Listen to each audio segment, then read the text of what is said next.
বলিতা যত যন্ত্রণা জুড়াই তো মনে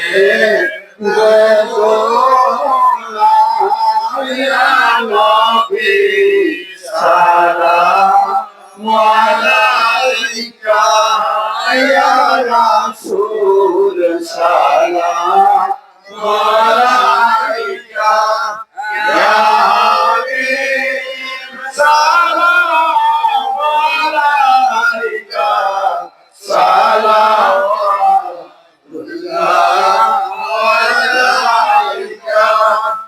দোজখের দরজায় দাঁড়াইয়া নবী উম্মতের বলবেন ডাকিয়া ভয় নাই রে উম্মত আমার, আমি যাইতেছি দরবারে মাওলা ইয়া নবী সালাম আলাইকা ইয়া রাসূল সালাম আলাইকা ইয়া হাবিব সালাম আলাইকা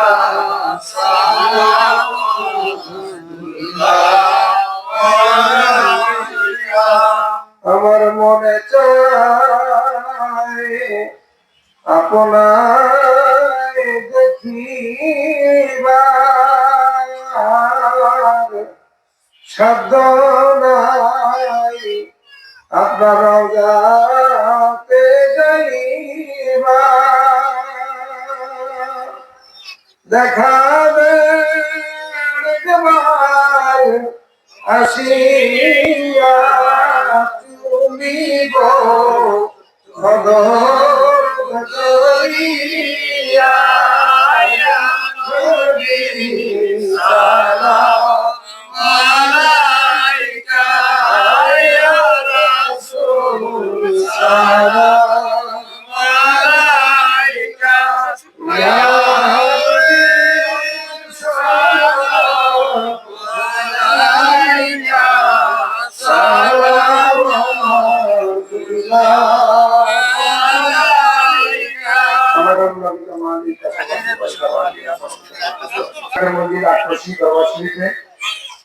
মহা ধুমধামের সাথে উদযাপন হবে আগামী 15, 16, 17 এবং 28 ফেব্রুয়ারি রোজ শনি রবি সোম এবং মঙ্গলবার সেই মহাপবিত্র বিশ্বরশ্মিতে এই নজরানার গরুর ক্যাম্প বিশ্ব জাকের মন্দির দরবার কর্মী গ্রুপ আজকে শাহজাহানপুর থানার এই নজরানার ক্যাম্প আজকে উদ্বোধনের মিলাদ শরীফ আমরা করলাম। সকলেই আমরা বলি আলহামদুলিল্লাহ আলহামদুলিল্লাহ। এবং আজকের এই ক্যাম্প উদ্বোধনের মাধ্যমে আমার প্রধান বিশ্ব লেখক মহান রব্বুল ইজ্জতের দরবারে শুকরিয়া করি এবং দরখাস্ত করি এই শাহজাহানপুর থানার জাকির ভাইদের এই অক্লান্ত পরিশ্রম এবং তাদের এই খেদমত আমার কেবলাদারের কাছে আল্লাহ পাক কবুল করেন আমিন। এবং নির্ধারিত সময় যেন বিশ্ব জাকির মন্দিরে খেদমত যায় এবং মাইকের আওয়াজে যায়। আমি আপনাদের এই ঢাকা মহানগরের পূর্বাঞ্চলের পক্ষ থেকে আপনাদেরকে দাওয়াত দিচ্ছি, এই শাহজাহানপুর থানার পক্ষ থেকে দাওয়াত দিচ্ছি। যারা বিশ্ব জাকির মন্দিরে যাইতে ইচ্ছুক বা যেতে চান আপনারা অবশ্যই এই শাহজাহানপুর থানার কর্মী প্রধান আছে, সহকারী কর্মী প্রধান আছে, তাদের সাথে যোগাযোগ করে আপনারা দরবার শরীফে যাবেন। অনেকে হয়তো বিশ্ব জাকির মন্দির সম্পর্কে বিভিন্ন ধরনের ধারণা পোষণ করতে পারেন, কিন্তু আসলে শরীয়তের বরখেলাপ কখনোই কোনো ওলি আল্লাহ দরবার হয় না। যারা হক্কানি ওলি আল্লাহ আমার কেবলাদারের দরবারে শরীয়তের বাইরে কোনো কিছু হয় না, যা প্রমাণ আপনারা এই এলাকায় যখন জলখা মাহফিল হয় আপনারা অনেকে দেখেন।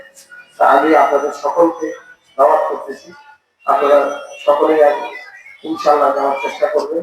আর আপনাদের আমি এই খারাপ নেতৃত্বে বলবো এই নজরানার ব্যাংকে আপনারা সবসময় পাঁচ ওয়াক্ত নামাজের সাথে ইবাদত বন্দেগী করবেন।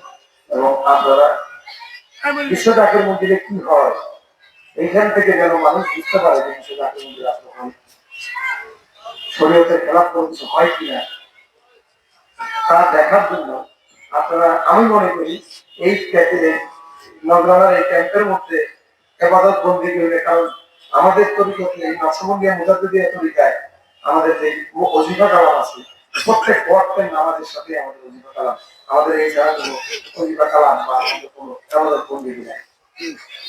শুধু একটা এক্সেপশনাল এবাদত বন্দী আছে, সেটা হলো রাত্রে 3টার সময়, রহমতের সময়।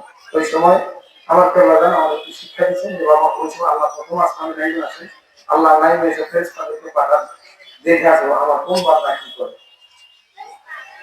তো এই সময়ে রহমতের সময়টাই তামাম দুনিয়ার ওলি আল্লাহ সকল আল্লাহ পাকের রহমত পাওয়ার আশায় আল্লাহ দরবারে হাত তুলে থাকে। এই কারণে ওই সময়ে যে যা চায় আল্লাহ পাক তাই দেয়, কারণ ওই সময় কারো দরখাস্ত প্রত্যাখ্যান করা হয় না, কারণ তামাম দুনিয়ার ওলি আল্লাহ সকলের রহমতের ধর্ণা ধরে তারা পৌঁছে থাকে। যার কারণে আপনি এই নবরানার ক্যাম্পে দেখতে পাবেন এবাদত বন্দেগী এইগুলোই কিন্তু বিশ্ব জাকির মন্দিরে হয়। এটাই ওরশরীফের মূল আনুষ কিন্তু এখন শুরু হয়ে গেল। এটাই কিন্তু ওরশরীফ আনুষ্ঠানিকতা হবে বিশ্ব জাকির মন্দিরে। কেবলাজান বলছেন ওরশরীফ হলো পূর্ণ বিশ্ব আত্মার সাথে পূর্ণ আত্মার মিলন মেলায়, এটা কি ওরশরীফ বলা হয়। যাই হোক, আমি আপনাদের সবাইকে দাওয়াত দিলাম, আপনারা অবশ্যই যাওয়ার চেষ্টা করবেন।